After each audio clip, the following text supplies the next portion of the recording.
Well, welcome everybody. I'm Nancy Steele, and my background is that I taught for 17 years in the great Commonwealth of Kentucky. I taught deaf and hard of hearing kids plus deaf blind kids. So um, I did that, and then I went to the National Center on Deaf Blindness and was a technical assistant specialist there for over 15 years, where I was the lead on Recording in literacy. progress. Oh, so we got that, and admit this person and all of those things. Sorry about that. So we were, let's see, I was the lead on literacy instruction for the National Center. And so that's what I'm going to talk about today, a little bit about literacy and show you a website that we have developed. And then since I've left the National Center, I've been an educational consultant. I do a lot around communication and literacy and a little bit of everything, a little bit of interveners and a little bit of all kinds of good stuff. But my true love would be communication and literacy. So with that, I'm going to kick off and start talking just a little bit about literacy today. Okay, so maybe if I can get my there. So when we think about literacy and we typically are, when you hear the word literacy, the first thing in your head usually is reading and writing. That's what we think about. But we're going to hopefully today expand your definition a little bit and see if that won't change a little bit about how you feel and stuff. But one of the things that we know from research and from lots of folks before me, and especially from Copenhagen and Yoder and those folks, we've learned that reading and writing and speaking and listening all happen and develop at the same time. So that receptive and expressive, all of those things, when you're listening and speaking, that receptive is listening and speaking is the expressive part, or augmentative communication, depending. And then reading and writing, they're so interconnected, so very much depend on each other. But so I want to expand just what we mean when we think about listening.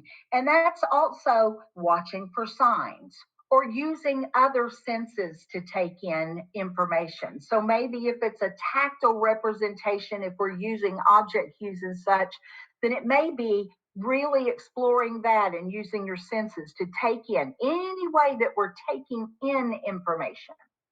So then when we think about speaking, that's using our words, our signs, augmentative communication. If there are tactile cues that they're using and they're giving them to you, then that's their way of speaking. So then when we think about reading, that's print or large type or braille, or maybe it is that object cue, or maybe it is looking at things in the environment and reading the environment. And then writing could be traditional handwriting or braille or any other use of a computer or typewriter or any kind of assistive technology. So when we say those words, speaking and listening and reading and writing, we want you to just really think about expanding those to a broader definition, because it's out there that we can really wrap our head around literacy and how it develops with our population. And so therefore, I'm going to ask you to look at literacy from just a different perspective. You know, it's taking everything you know and just twisting it slightly and thinking about it, just making that shift to broaden your definition. So I need to start with deaf blindness and our kids, you know, they really, it's that incidental learning piece that people really don't understand and think about, and how integral a part of learning that incidental learning piece plays with. So I want to talk about incidental learning for a minute, because it is so critical. It goes into concept development. So and I'm really have done a lot of thought and had a lot of thought and done a lot of work around concept development in the last few years, just thinking it through and really trying to think about how we can make it better for our population. So when we think about incidental learning, 90% of everything we ever learned, we learned incidentally. You know, when you learn to play, no one sat down and taught you, here is a ball. This is what you do with a ball. You watched your siblings, you watched your neighbor kids, you watched all kinds of people and gathered that information. Nobody sat down and taught you how to do all these things that you know how to do. You learned it by watching others and by experiencing it yourself. Those things, when you learn incidentally, those things just occur automatically without much effort. And it's the way most of our information is learned. Then there's secondary learning. And when we do secondary learning, that's listening to a person teach or present information. That's a very small piece of this triangle. And that's usually what we think about when we do in school. What we do in school as teachers, that's how much that your students learning from you secondarily, because that incidental learning just is stuff that we take so much for granted. But that secondary is that listening and all that.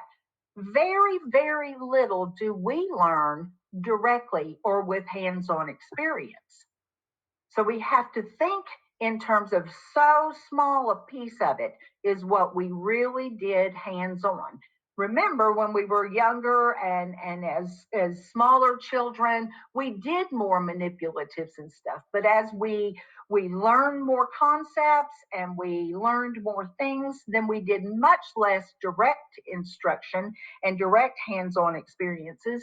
And from those prior experiences you had, then you could jump right into and make some assumptions and learn other things. But with deaf blindness, then that turns everything kind of upside down. All of our learning and how we naturally learn, it just is turned upside down. Our sensory, with sensory issues, it causes everything to turn upside down. So most of our kids that we deal with that are deaf blind, if you'll see, that just went completely upside down, so that our incidental learning, the things that we learn so much and how we've learned so much, is such a small piece that they really can take and understand and go with. Then that secondary is so very difficult to do. And you as teachers know that. You know it's hard to reach some of our students. It's hard to really figure out how can we teach these concepts. But so many of the things that we have to teach these learners, we have to use that direct learning and hands-on learning. And it's essential. It's the only way that they're going to really grasp and understand and build those concepts and learn. So with thinking about that, then I'm setting the stage for how we're going to do, how we approach literacy.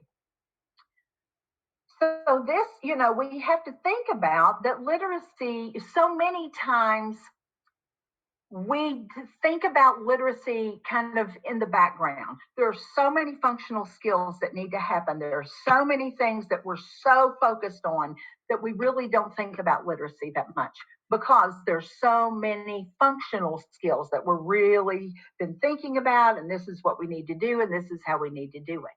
But, literacy is a functional skill.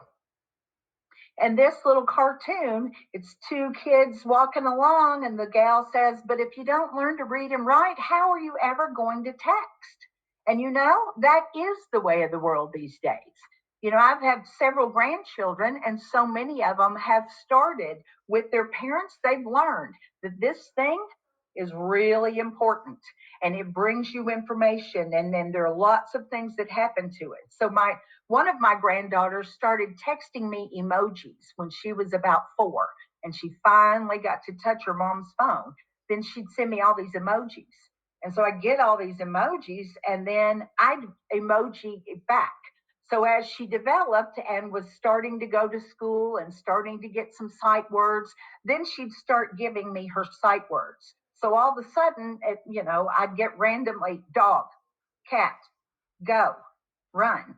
And it was, hi, Hannah, good to see you, and then I would write back and forth. So she was learning just how important literacy and doing those things back and forth were. And that's how children are learning and how they're going to learn. Some of the barriers to literacy for our population of kids with deaf blindness is, first of all, it's attitudes. We don't think they can do it. Why? There's so many other things. Why are we thinking about literacy? What does that mean? So, they can't possibly do this. So the attitude is one of the things. Then low expectations, just really not understanding that if we set that bar up, every kid I've ever known will rise up to that bar and surpass it. But I've got to keep that bar up there and have that expectation of, yes, you will learn. You do know how to learn, and here's how we're going to do it. The other piece, and this is probably a real huge one, is just limited opportunities. When kids are born with disabilities, then there's an expectations shift, and those dreams shift. And where one of my son-in-laws took a book to the hospital and started reading to my grandchildren the very first day she was born, that all of a sudden feels different. And should we? And oh my gosh, what will people think if I'm even trying to read to this child, and that kind of stuff. So sometimes those things happen. Sometimes there's just so many other things going on. If a child is born and they spend months and months and months in the NICU just trying to fight to keep alive, then literacy takes a very definite back seat. And then the same thing once you get them home and start getting adjusted, and there are so many other things and so many adaptive equipments and all these things that just goes in the back.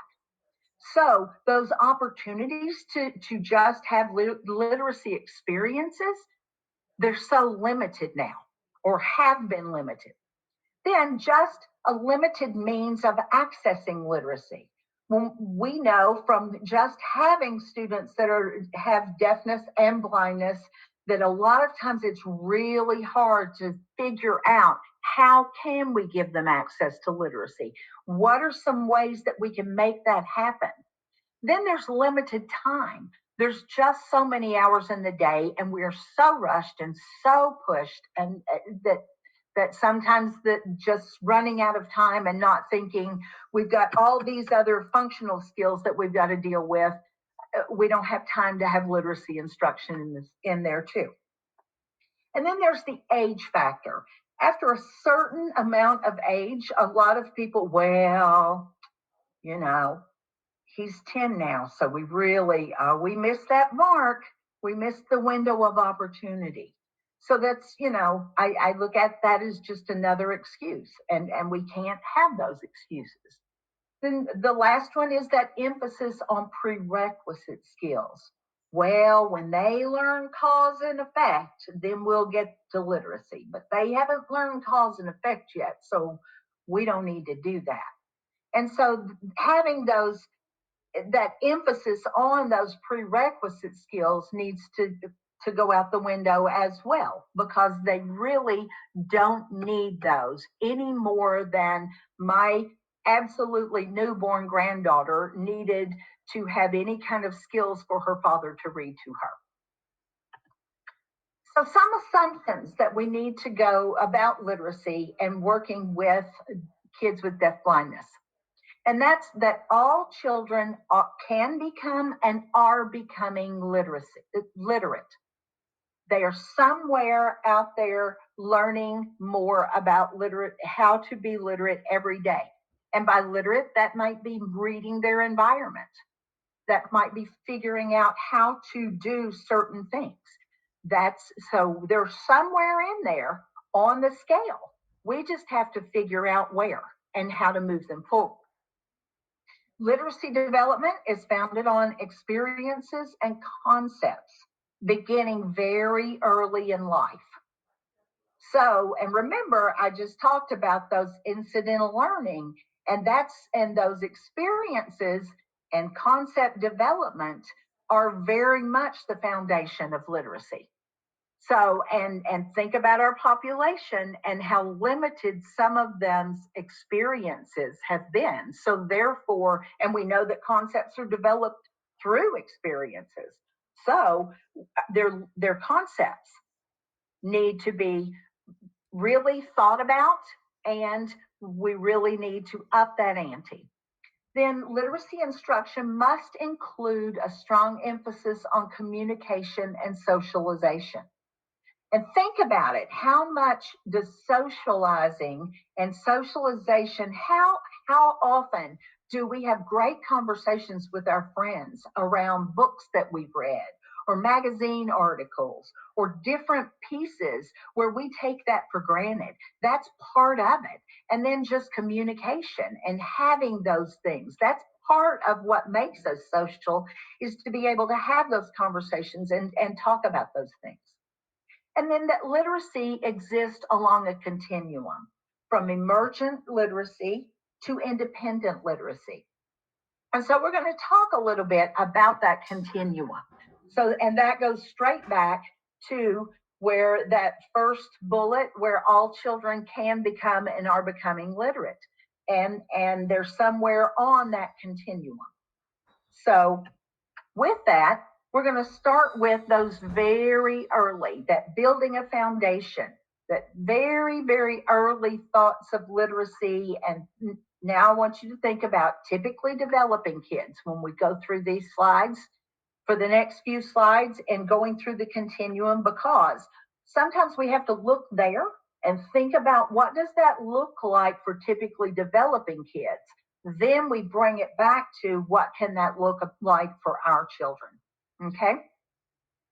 So when we're building that foundation for literacy, it's attending to pictures. It's maybe patting pictures. It's holding and just carrying books. And now you think about your toddlers, your infants. That same granddaughter that I talked about, that her dad brought the book to her and started reading in the hospital the very first day, and he read to her every single day until she was up and talking and doing, I think, yeah, he still reads with her, and she's 11 now.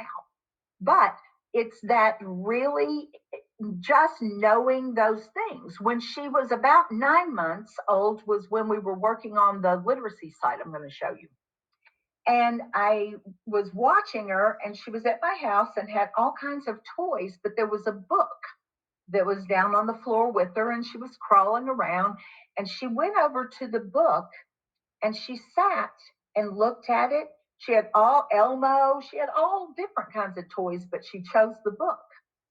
And she went over and she just flipped the pages, really just feeling it. And she probably spent a good minute and a half by herself just exploring that book. Why did she do that?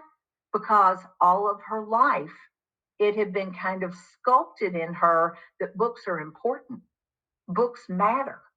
So she was really exploring, and we had to give her that time to really just explore it, hold it, flip it. You know, books have a front and a back.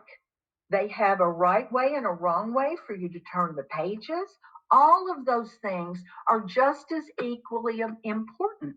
So see, turning the pages with help, mouthing books. You know, every single one of us have mouthed books. It's a part of literacy development. You've got to know. And we know from working with our kids with disabilities that a lot of things go into that mouth first before they are touched and stuff. That's the first thing. And a lot of our kids, if they don't have the vision, they're going to use that as that's kind of a way, another way for them to really understand and explore these things. So yeah, they're going to mouth books, even typically developing. Each and every one of us have done that. Then bringing a book to ask to be read to, Or sometimes these guys will read to themselves. When we're talking about writing, they're going to handle different types of writing materials and they're going to start scribbling. They're going to search for favorite pictures. And they're going to notice or protest when an adult leaves out or gets the wrong word, especially those books that we've read over and over and over. And you'd love to skip about 2 or 3 pages at bedtime, but they're not going to let you. That's those early, young kids. Okay, so then when we get to the early emergent literacy, and once again, I'm talking about typically developing because we got to go there before we can come back and really think about this population. So with early emergent, we learn reading and writing are life activities. They've now watched mom and dad doing things, and brothers and sisters or other folks are reading and they're writing. Maybe, they're writing out a grocery list or different kinds of stuff. They may show interest in books and print, that handling the book, knowing that there's a front and a back, becoming aware that books have stories, that they're not just tangible items that you hold. There's something in there and there's stories that come in them. And they start listening to those stories. They may start reciting phrases or favorite parts of a story. Around here, we have a bunch of grandkids and they love the pout pout fish and they can't wait for the pout pout fish with the pout pout face. And they all spread the dreary wearies, and every one of them are waiting and anticipating when Pat gets to that part of the story. Then beginning to prefer certain stories over another. Then with writing, they might scribble or try to make letters or try to imitate cursive writing. So then when we get to emergent literacy, that's when text and pictures convey meaning. They start realizing that and making connection between signed or spoken language and print. So what I'm saying here, that's the word down there. It's the same thing. And then understanding picture books.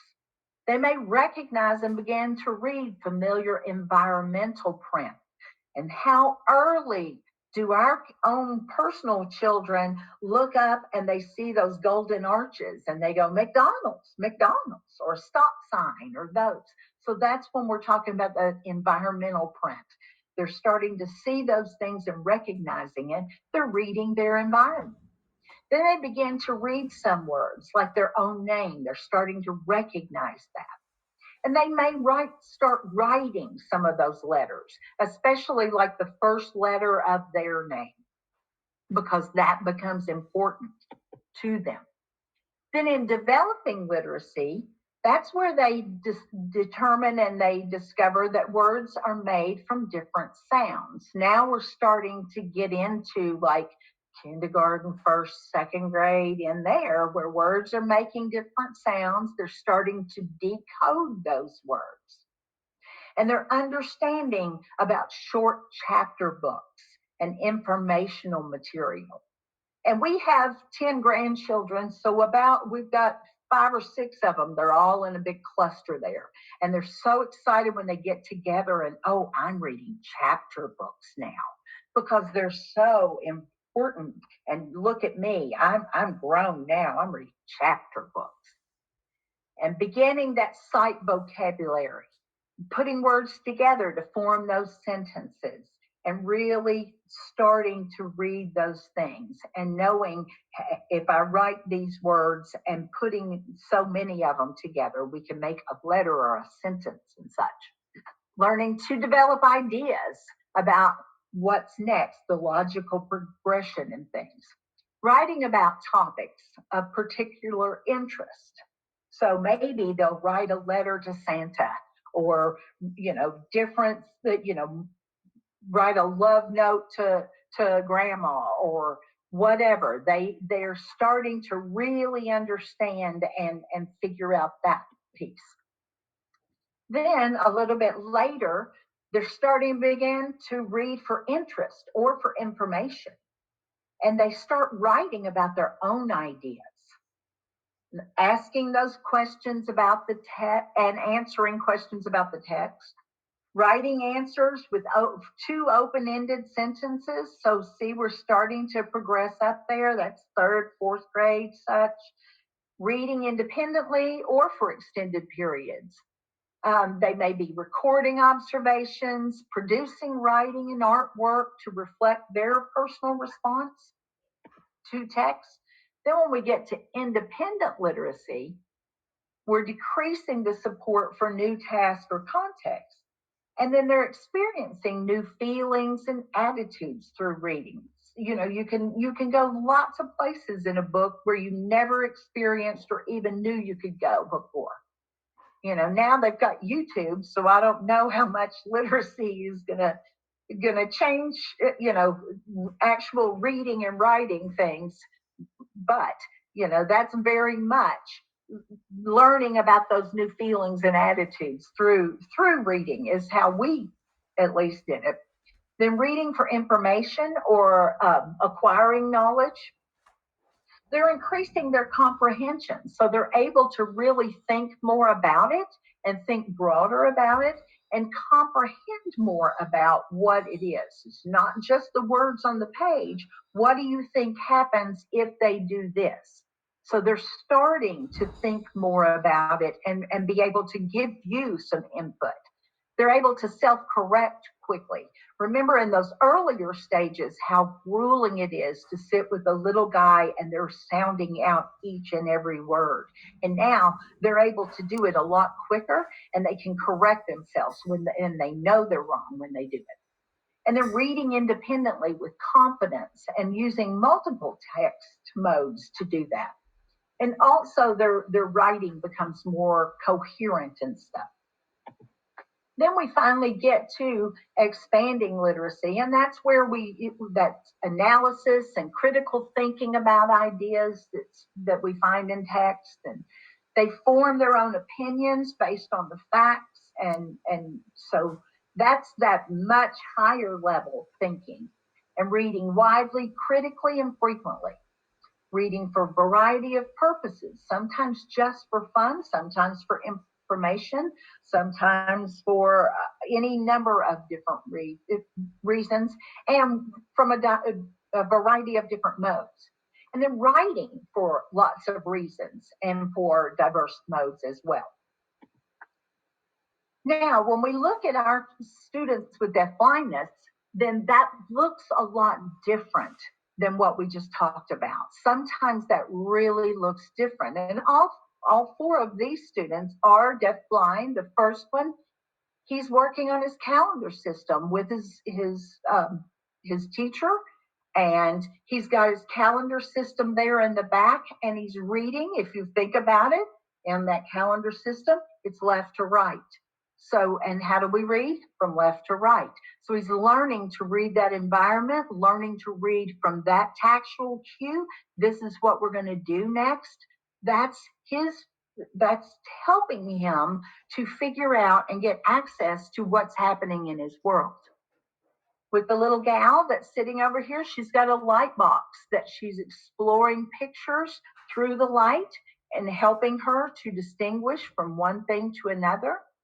Our gal on the left, on the bottom, is in a side liar because to some of our kids, especially our kids with charge, to sit up and to have to keep their head and their balance, sometimes that causes vertigo, and they really have a hard time being able to do all of that and be able to comprehend and focus on the reading material. So sometimes it's easier for them to lie down. And I've seen lots of students with charge, especially, who will lie down and the book is up here for them because that's the way that they can stabilize and they don't have the vertigo and they're not dizzy and they can actually focus on what we want them to do with literacy and the instruction. So our little gal there is looking at that book as she's in her side liar because that helps stabilize her enough so that she can focus and look at that book. And then, of course, we have the large screen things and different kinds of access for our guys that need that large print on computers and different access like that. So when we think about literacy and the way that we really thought about literacy and how it should relate for kids with deaf blindness, what to do, then there were several of us who thought long and hard, and we did lots and lots of looking at combing through research around kids with typically developing literacy, and then kids with multiple disabilities, kids with deafness, kids with blindness, just any kind of thing that we felt like would relate to our students with deaf blindness. We looked at stuff for deaf blindness too, but there wasn't a whole lot out there. And so then we started thinking about marrying the stages of literacy development, which we just talked about, and then we looked at the National Reading Panel's 5 stages or 5 components, which are phonemic awareness, phonics, and we did not use those because of the deaf-blind population. We didn't feel like that applied to our population, but certainly vocabulary, fluency, and comprehension absolutely did. So with every stage, what we did was decide to marry, if you will, the stages of literacy development, which are up along the top, with the 3 of the 5 National Reading Panels components. And so we came up with, that was our kind of design for our website. And I'm going to show that to you in just a minute.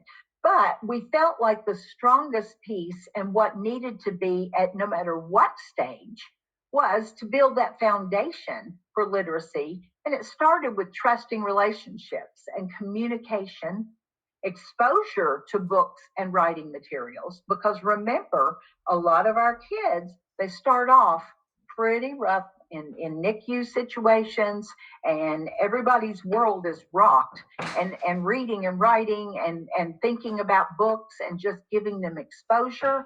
A lot of times that doesn't happen because they've got so many other things on their mind and hearts and just can't even comprehend it. So it's not anything against anyone. It's just that's how it is, and it happens. And it's a reality, and one that we need to think about, and we need to purposefully then give them more exposure to reading and writing, because with that practice is how we become literate. Then concept development is also a key piece to this.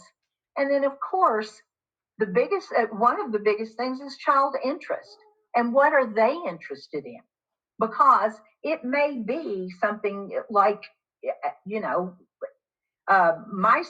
one of my former students loved cookie sheets and the cold metal, and she would flip and do. So we had to come up with some things that would help her to get her interest in there, but still to help her become literate and start to go into some of the things that we wanted to do with literacy instruction. Okay, so with that, I'm going to stop the PowerPoint, and hopefully you're going to be able to see my screen, and I'll take you on a real quick nickel tour of the literacy website. So I'm going to ask you, Jen Willis, when I do this, if you will please let me know if you can see my screen, because I know that one time before we had that problem and you couldn't see that screen. So now if I can move some of these things, that might help. All right. So here is the literacy. We don't see it yet. What? We don't see it. All right. So maybe. So Nancy, go back into your share screen. You might want to stop sharing. And then when you go into share screen, click on the screen that has the website up. You see the website screen as one of your options. And how's that? Ta-da! There we go. Yay. Yay. So I'm going to give you, like I said, the nickel tour of this. And I really hope that you will go in and explore. There are so many things on this website and so many different, all kinds of stuff that you can get lost for days. But it truly is with the thought of it's not the child's fault, it's us that need to be thinking about how we can do things. Okay, so this is the home page of it. It is, you will find it at literacy.nationaldb.org. And this is the home page, and it starts with the literacy skills checklist. And we'll talk about that in a few minutes. But the literacy skills checklist is truly something that you just take out, you download it, and it's a 5 to 10 minute, real quick, just inventory of, does my child do this, this, this, this? And it's just a real quick checklist that I'll talk about when I go back to the PowerPoint. But it's found on the web page, right on the home page. And it truly, you download it and it's yes, no questions. And then it will tell you where to go on the website so that you will go straight to things, resources that might help you with your individual student.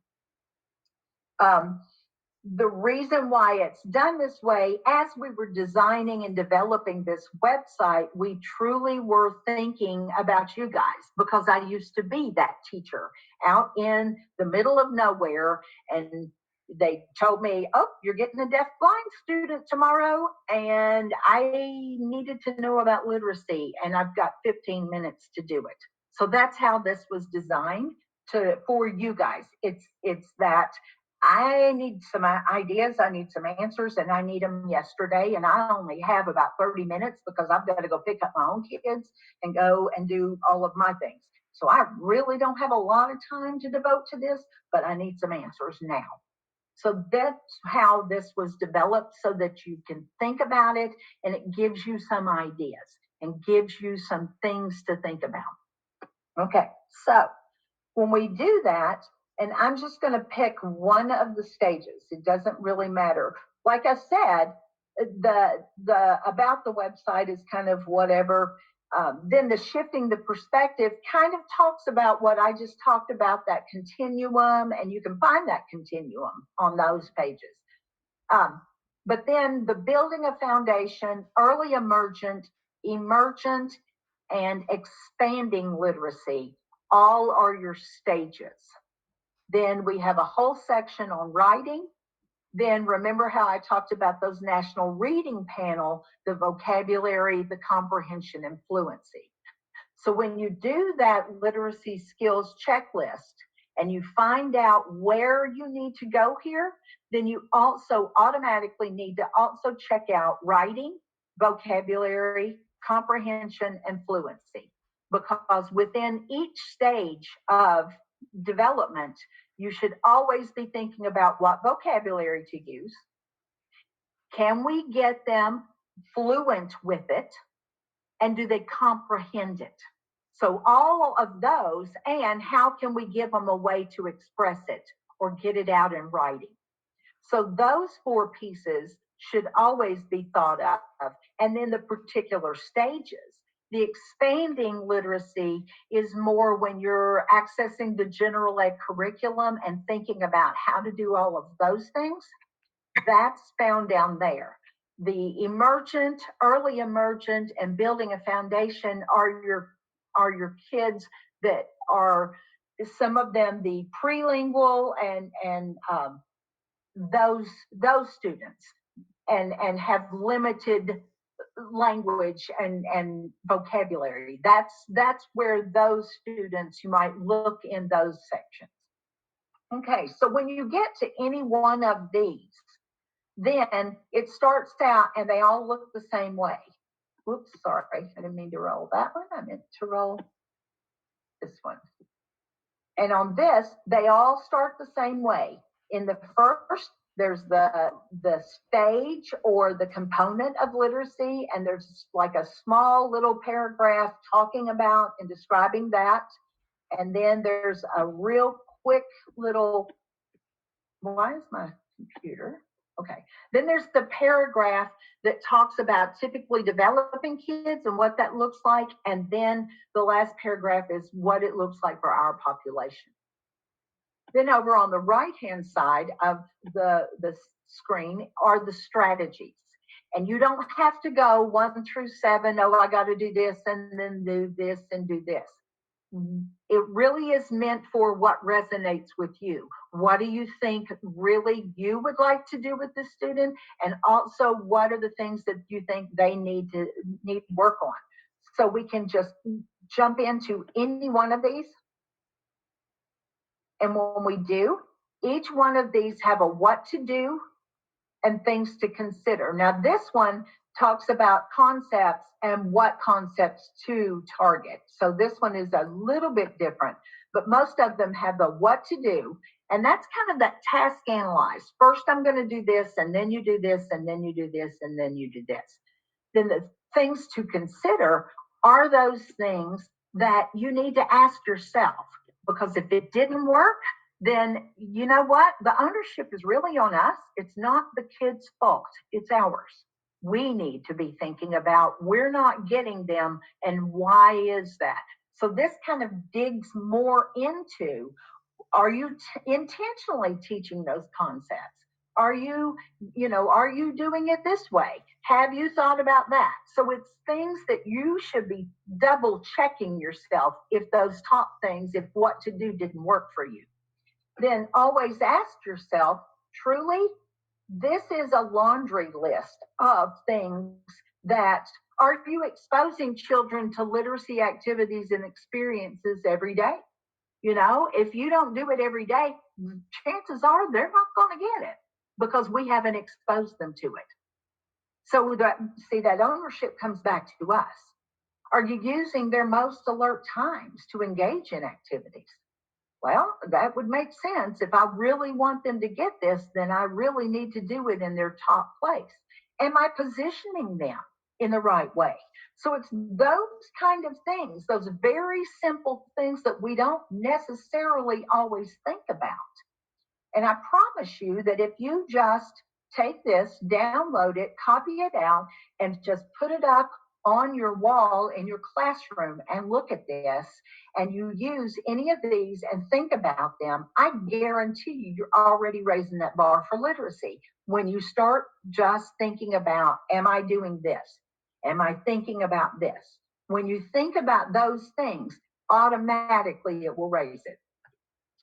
Okay, so that's kind of going into those. Now we're going to go back out to the front screen where we were before, where you find those strategies.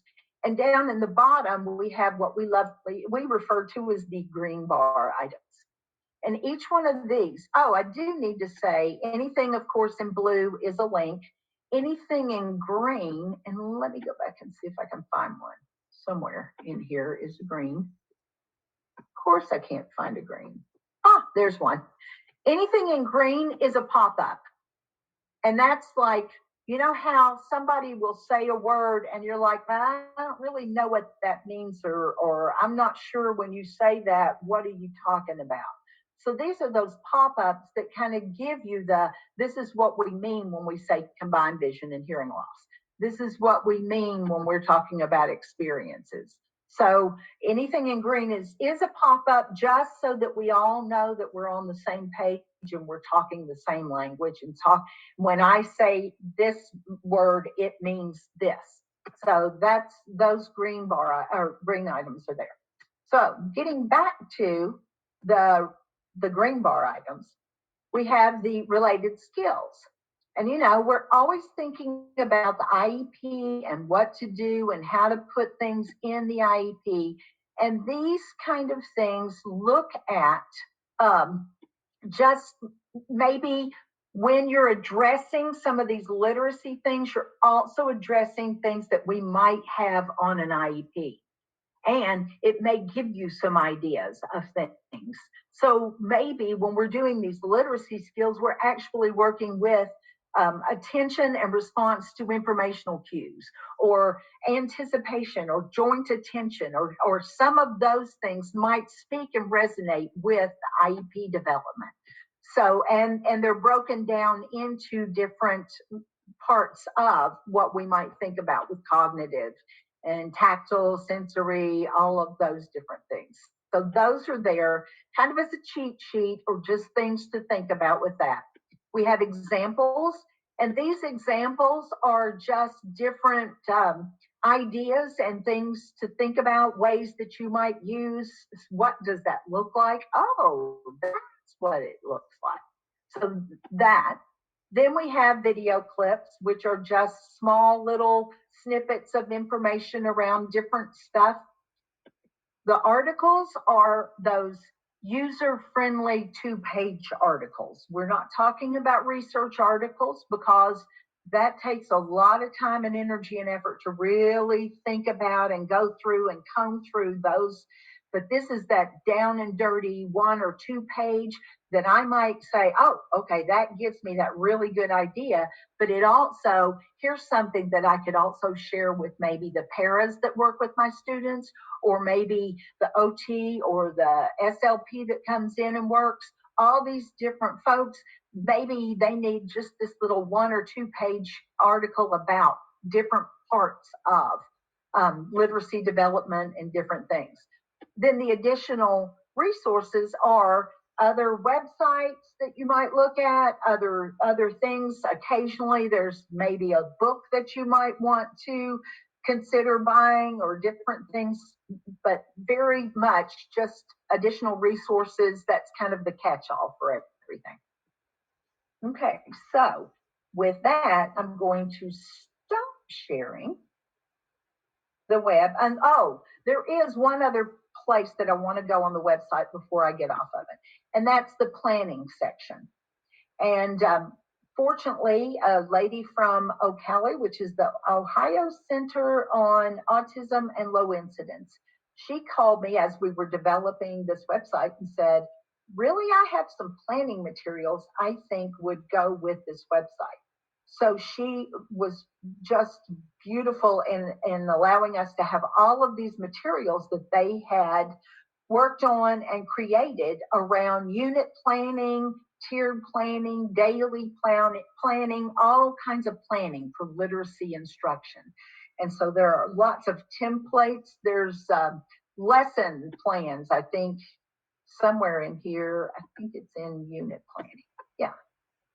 She looked at grade bands of different kids. So we have examples of the rainforests. Here's a whole unit on for K through 3, or the ecosystem for grades 4 through 8, World War II and beyond for high schoolers. So there are example units in here. There are all kinds of just treasure trove of things and templates to use because, you know, why not share the wealth with everybody? So that's also a lovely, lovely thing on this website.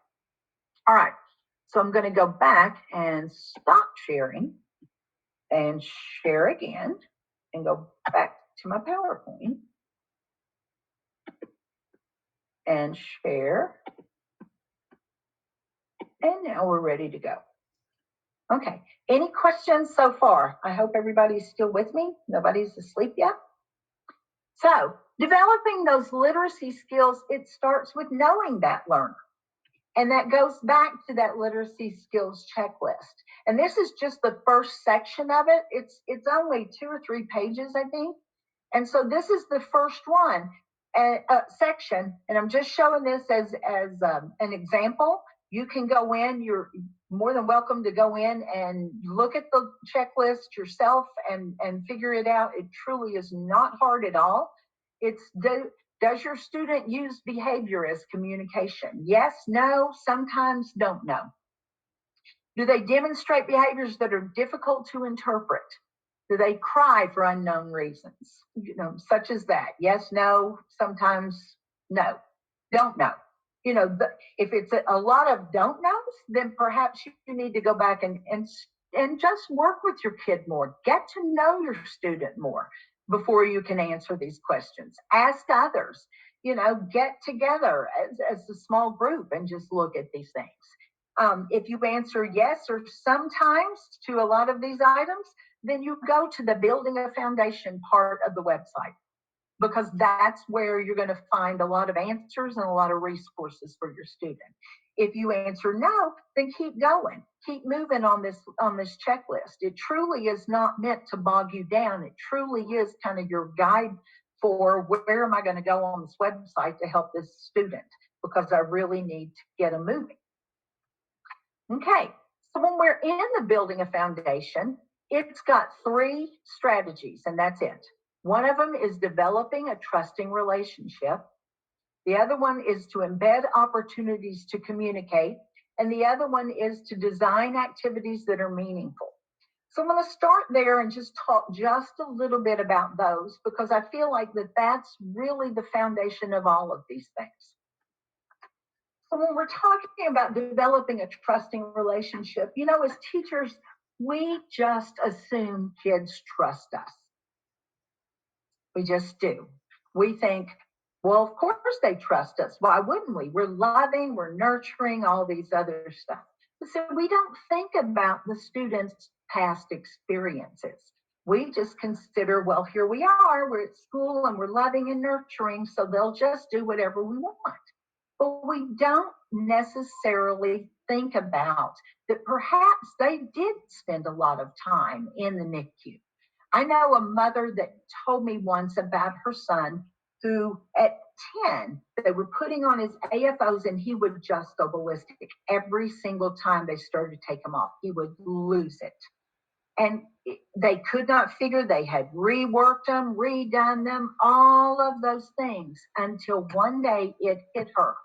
That sound of taking off that Velcro from those AFOs was the same sound of the tape that the nurse would take and put up on the stand to get ready to do some kind of medical procedure where they had to retape stuff.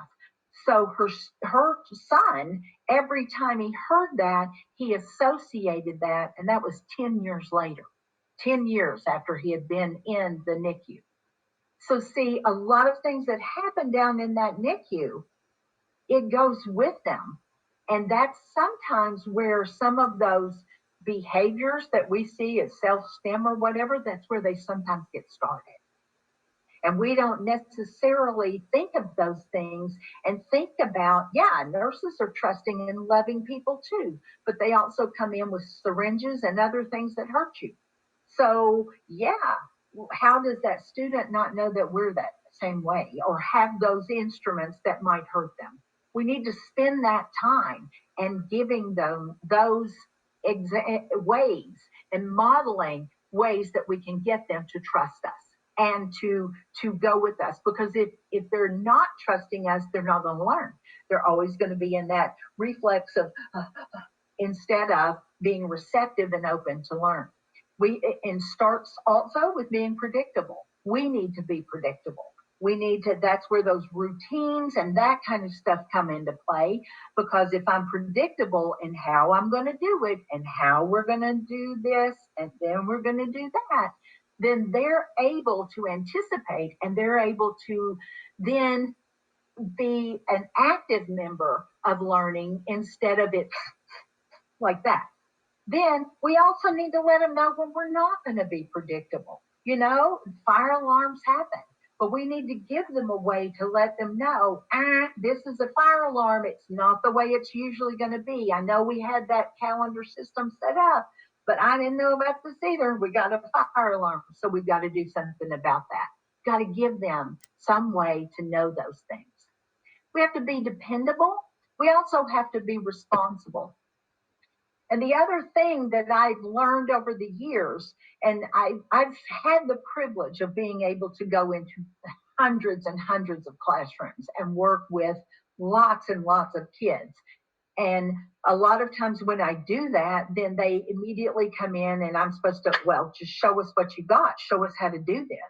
And that means I've got to go and work with that student and they've got to be trusting of me pretty quickly because I'm trying to make a point here with, and show you how to do this.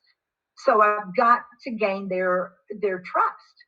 But the biggest thing that I do is I pay attention. They know each and every one of them, no matter what their language, no matter what, I set that tone and I'm listening. I'm listening. I am listening. I don't care what else is going on in the room. If I'm going to do it right and I want their attention and I want to have some kind of flow and some kind of communication and something going on with the student, I got to give them my full attention. That means that I can't be thinking about what am I going to have for supper tonight? I've got to fix the kids this. What am I going to do this afternoon? Gosh, my stomach is growling. I've got to block all of that, and my full attention is on that kid. And then I've got to gain their attention, which also means that I've got to get there and I've got to let them know I'm listening, and then I have to wait for them. And I have to let them know I'm waiting for them. And sometimes our children that are so involved, it takes a lot for them to get it all together, to be able to give us sometimes just even that slightest, like movement or something to let us know. And many times we think we've waited long enough and we wait even more, and then we turn, and that's when they do it and we miss it. So one of the things I would say to you is videotape yourself and watch those interactions. You're missing things that you don't even know that you're missing because we've got so many other things going on in our minds. But we have to wait to gain their attention. Okay, so moving on from that, because we got lots more to cover, then we want to embed those opportunities to communicate. So we need to identify their preferred communication methods. We always want to identify ourselves. You know, we take it for granted. When somebody walks in the room, we look up, we see what's going on. Our kids with deaf blindness don't always know who's in the room, where they are, and what's going on. So whenever we're interacting with them, the very first thing I need to do is introduce myself. Hey, it's Nancy. It's me. You know, and I don't care if I'm their teacher every day, and I've been there every day and will be for the next 5 years. Every time that I come and go from that student, I should always identify myself. It's Nancy. Principal comes to the office door, my door. I have to say, oh, wait, we need to break. I'm going to give them that common courtesy of letting them know. So then I'm going to go and do my thing. I'm going to come back and I'm going to identify myself again, because that's just helping them understand that we all have names. We're different people. Different people do different things. Those are the things that we don't think about typically, because we're not the ones that don't have that vision, and we don't quite truly comprehend just how important that is for our learners. We also have to help them to understand the role of a communication partner, that they have a role just like I have a role, and that they're part of this exchange that we're going to have back and forth. And that turn taking, because what is turn taking? That's communication.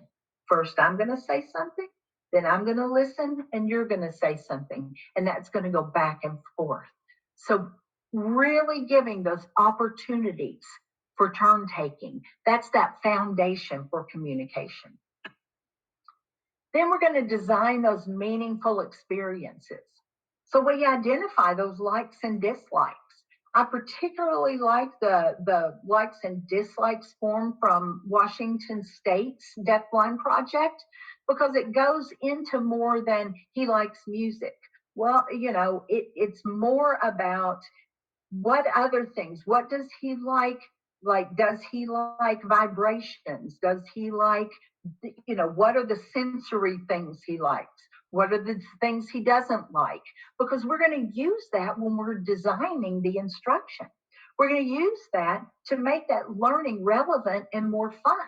They're going to be much more engaged when it's things that they're interested in. Then we're going to determine those sensory learning channels and their learning styles. And sometimes, even with our learners who have very significant vision loss or hearing loss, sometimes that is still their preferred sensory channel that they use. It's up to us to figure that out. And what is their style? Are they more of a kinesthetic? Of what kind of a learner? What kind of learning style do they use? What do they gravitate towards? Because that's how I need to present it to them. And then we also always need to use age appropriate activities and materials.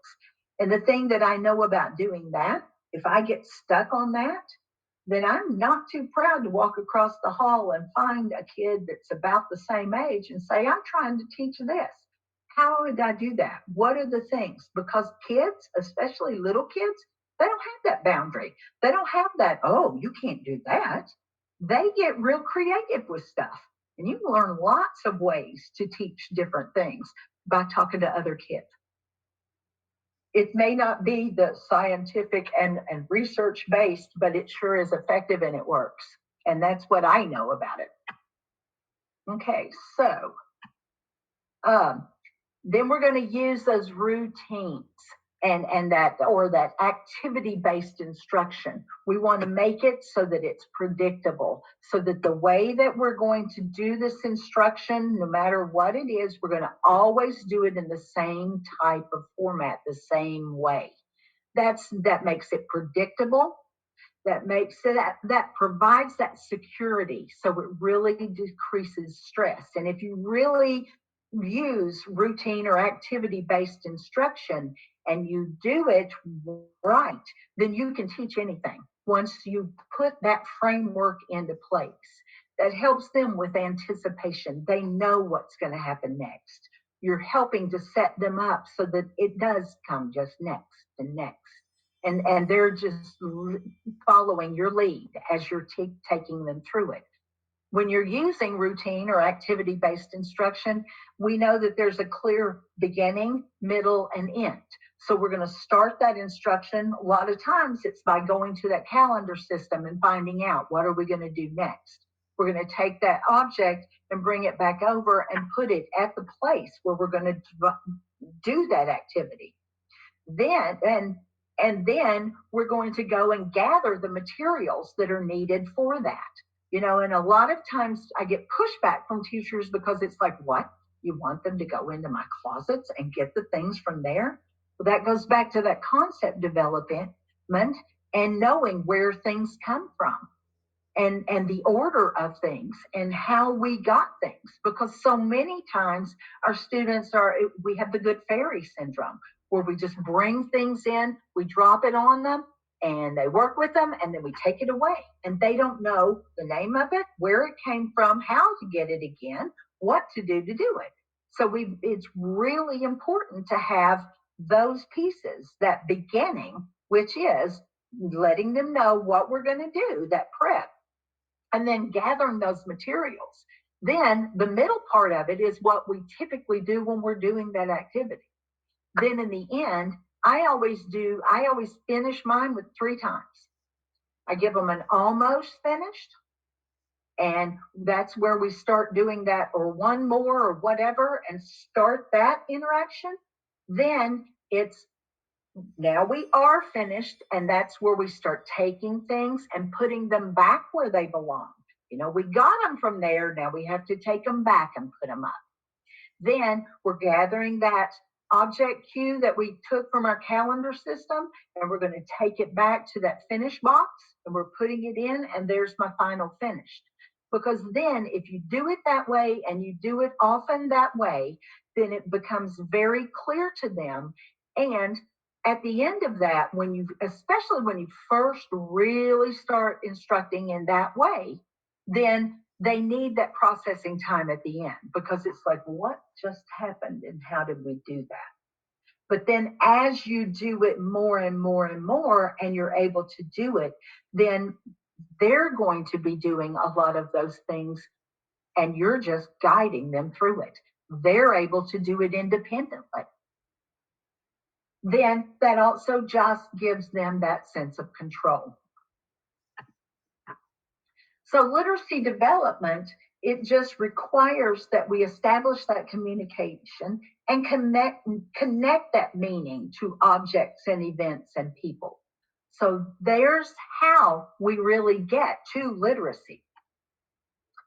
Concept development, and I've talked a lot about it back and forth and in and out. I could go on for days about it. I'm going to give you two little things here, and that's how we connect meaning to things. That's just those concepts and understanding and then growing those concepts means so much. We've got to connect that meaning and give them something to attach to so that they can expand it. And it truly does provide that foundation for literacy. So where do I start? So what I've been doing quite a bit of work here recently, and it's about to come out, and we'll, I'm sure, talk about it again on another little venue, hopefully. But I've been doing quite a bit around the communication matrix. And so for purposes here today, I thought what I do is break these down on where to get started. And I'm going to think about children or individuals, because it's not necessarily little kids. I'm saying anyone and everyone from birth to death, that if they're on the communication matrix levels 1, 2, or 3, and that's that before intentionality, that early stages, then here are the things that I think are really important for us to do when we're thinking about literacy for this population. We want to expose them to those books and printed materials. That part is critical. Remember what I said about, sometimes literacy takes a back seat because so many other things have overridden. So we haven't really taken that time, and they haven't had that exposure. And that is not to blame anyone. That is not to say, oh, well, see, the parents didn't do. That is not it at all. That is truly because everything else was happening at such a huge pace, and that was not something that was even thought of. So exposure, giving them that exposure, letting them have multiple opportunities to books and printed materials, and giving them those times to do those things. That's critical for any of the level 1, 2, or 3 kids. We have to take into consideration the adaptations that need to be made for their sensory and motor needs. So we have to really think about, okay, if he can only see out of this part of his vision, then I need, and I need to, he has nothing down here, then I need to make sure that when I'm doing things, it's up in his range where he can see. I need to let everybody else know that too. Because there's the other piece. As the vision teacher, I may know that, but I've got to let everybody else on the team know that. As the teacher of the deaf, I may need to let them know certain things about their hearing and how they hear, how they use their hearing. And I need to let everybody else on the team know that. So knowing those sensory needs and their motor needs.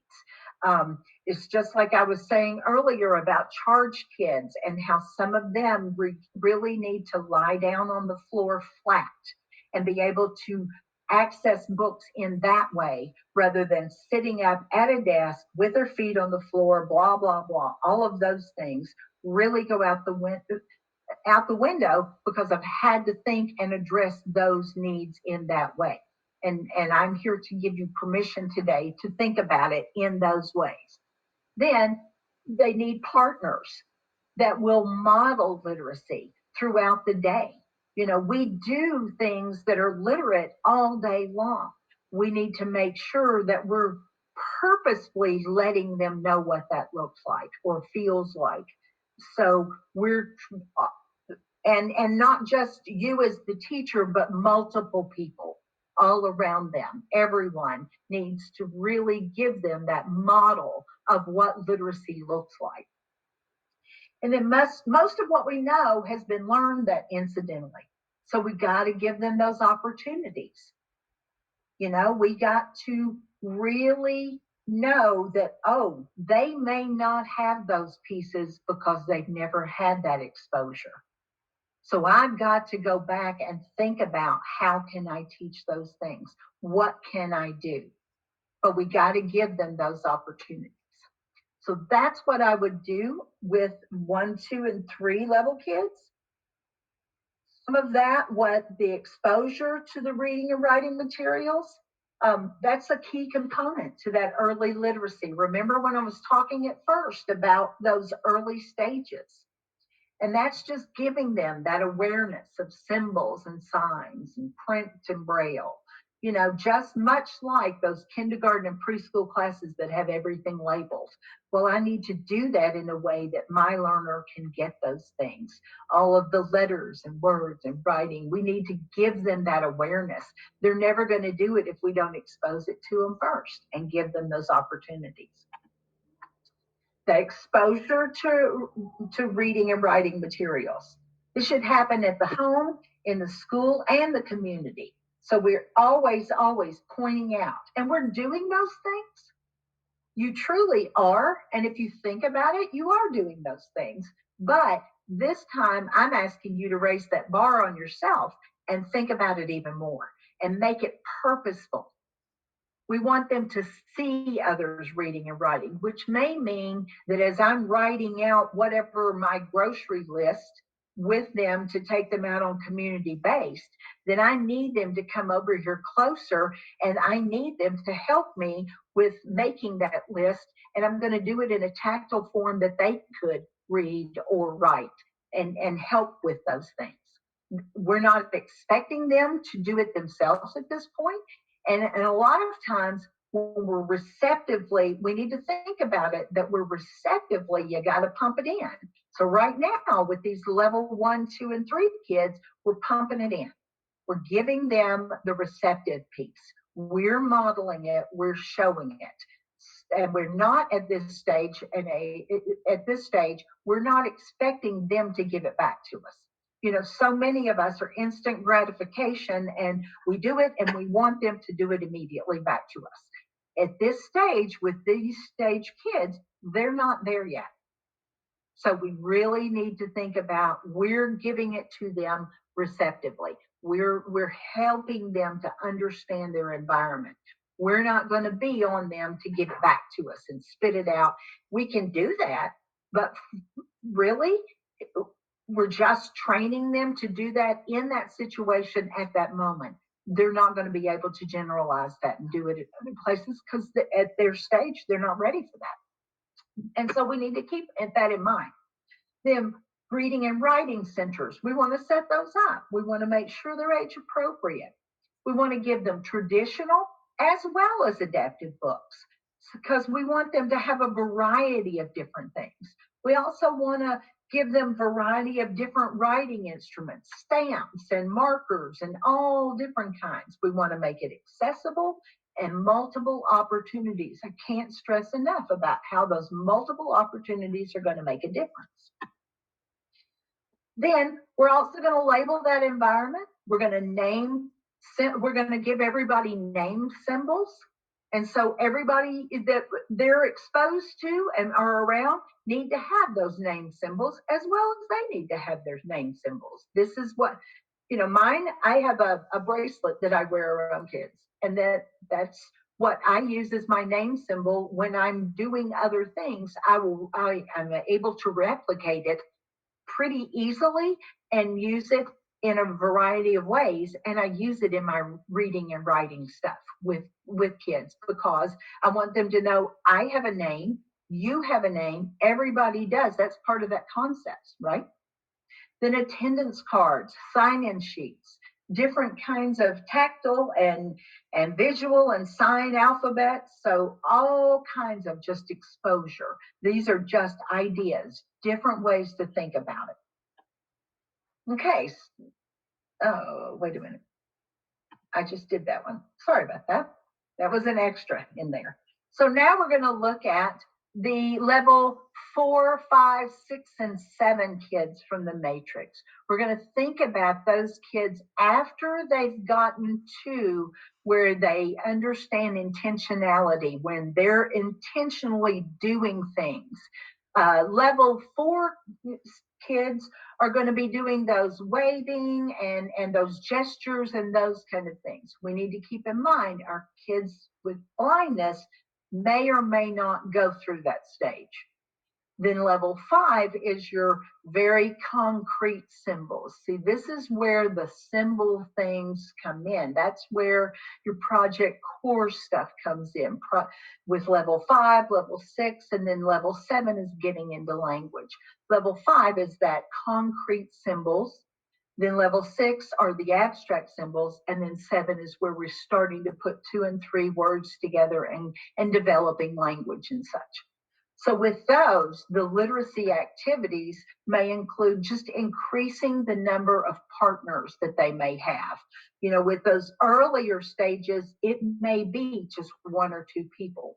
Now we might want to expand it a little bit more to have other communication partners. We're going to capture that interest of that individual. We're going to use highly motivating experiences. We need to remember it's all about them. So if we can make it about them, we're going to gain their attention. And when we do that, then they're going to find out that learning is fun and they're going to be more engaged with us and want to know more. But we got to make it very highly motivating at first to really get them to where they want to be with us. We're going to provide age appropriate activities. Just thinking once again about what are typically developing kids doing at this age. You know, people often talk about, oh, well, they love music. I don't care who it is. Oh, all these kids, they love music. Well, what kind of music? You know, do they love rock? Do they love classical, country? They're all different kinds of music. And then even taking those graphs and going out and taking a poll from other kids in the school and having those, do you like rock? Do you like whatever? That's kind of helping them to then engage with others, and then others seeing our students as, hey, that's a real kid. He likes country too. What about that?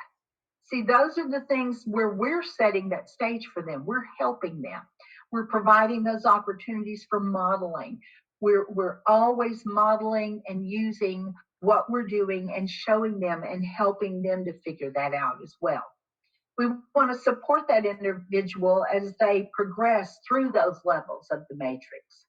And we also want to just support the movement from concrete to abstract, from single utterances to multiple symbol utterances. So we're really going to try to move them from one level to another and think about it and doing it through those literacy events and literacy activities that we can come up with. We're going to make that print meaningful, make it about them, make it as much about how we can get them to share themselves, because that starts that flow of communication, that starts that help. And then providing those opportunities throughout the day and across multiple environments. Get just creative with it. So when we do that, we're going to expressively use those symbols to talk about the story. When we're talking about using symbols with this, the levels 4, 5, 6, and 7 kids, we're going to talk about that story. We may regulate the book, having them help us turn the page. There are all kinds of different manipulatives that we can put on books, such as a clothespin just on the page, so that it makes it easier for them, especially our kids that have limited mobility, to be able to access it in turn. There are all kinds of page flippers and such to help to do that. We're going to have them help us request books, help them to read the book, answer questions about the book. So we're really getting into getting them to more expressive and just giving them practice. The individual will begin using the alphabet and learning to write with their pencil. So maybe they're using their adaptive pencils. And I don't know if you've seen Karen Erickson's work on alternate pencils and such, but there's a lot of materials out there about that and resources with that. Most of what we know has been learned that incidentally, here again, and really thinking about that incidental learning piece and making sure that our kids, we, that, that they do understand it, that we do teach them those things hands on instead of just having them rely on that incidental, because it's not going to happen that way. Then we're going to create and read experience books and social stories. Those are probably the strongest way to really engage kids is those experience books. And object books, experience books, whatever way you want to call them, however you want to call it, that's just describing those familiar activities and experiences. When I was teaching and had my deafblind learner, we had an intervener who would go out. She was very medically fragile, and she was on a Broviac line that had to be, that's how she got her nutrition for 12 hours at night. Her mom would have to unplug her from that, and then that would start her day after she was unplugged from that. So my school system was very progressive. Even 25 years ago when this happened, they allowed the intervener to go out to the house, and after mom unplugged and did all of that, then she would get her out of the bed and take her to the bathroom. They would go through a whole bathing and dressing routine and get everything ready and then come to school. So her school day was shortened as far as being present at the school, but her instruction started at 8 o'clock when everybody else is. It just looked different. But once we did that, and she was very familiar with the routine, and we had embedded the vocabulary and stuff, we started thinking about literacy and how we could do that. And so we made an experience book for her about her morning routine. And we used, first we had a piece of the tubing from the line that she would have to get bandaged every day. So we had a piece of that. Mom undid it. Kim came in, said hi, and Kim's, I think hers was a stud earring was her thing, her object cue. And then Kim takes me in the bathroom. We used a rug, or a feeling of a rug, as the bathroom symbol. And then we get in the bathtub. We used a piece of tile, and because that's always cold. And we get in the bathtub. I put in the plug, and we had a piece of the plug there. Get the soap and the washcloth. We take our bath. Then we got the towel out. We get my shirt. We get my this. We brush our hair. We had symbols or tactile representations for every one of those things. I get all of my things. I get my backpack. I tell mom bye, and I go to school and see Nancy. So we made that experience book for her, and she loved it. She would sit and just flip through it and giggle and cackle and feel it and just go on and on and on, because it was really a concrete way for her to truly understand, hey, this is about me. This is what I do every day. And then we do this, and then we do this. I've used it in other ways where we might do a book like that, and then I will use it actually as instruction. As we're doing it, I could also use that same book. There are lots of different ways that you can use experience books and really helping prepare them and giving them things that are of interest to them. What are different ways that you could do it? So it could be a sensory walk where you're outside and on the playground and you collect different things, and then you make a book about it. Or how to make pudding, a trip to McDonald's, all different kinds of spoon books, candy book, going to the doctor. There are 1,000 bazillion different ways that you can do object books or experience books, and help to develop different ways for them to really understand and give them exposure and help to develop concepts that are much broader and helpful. So with that, I'm going to close with any questions, any concerns, any whatever. that's kind of a last minute, hour and a half of here's how to do literacy for this population. So do I have any questions or any concerns?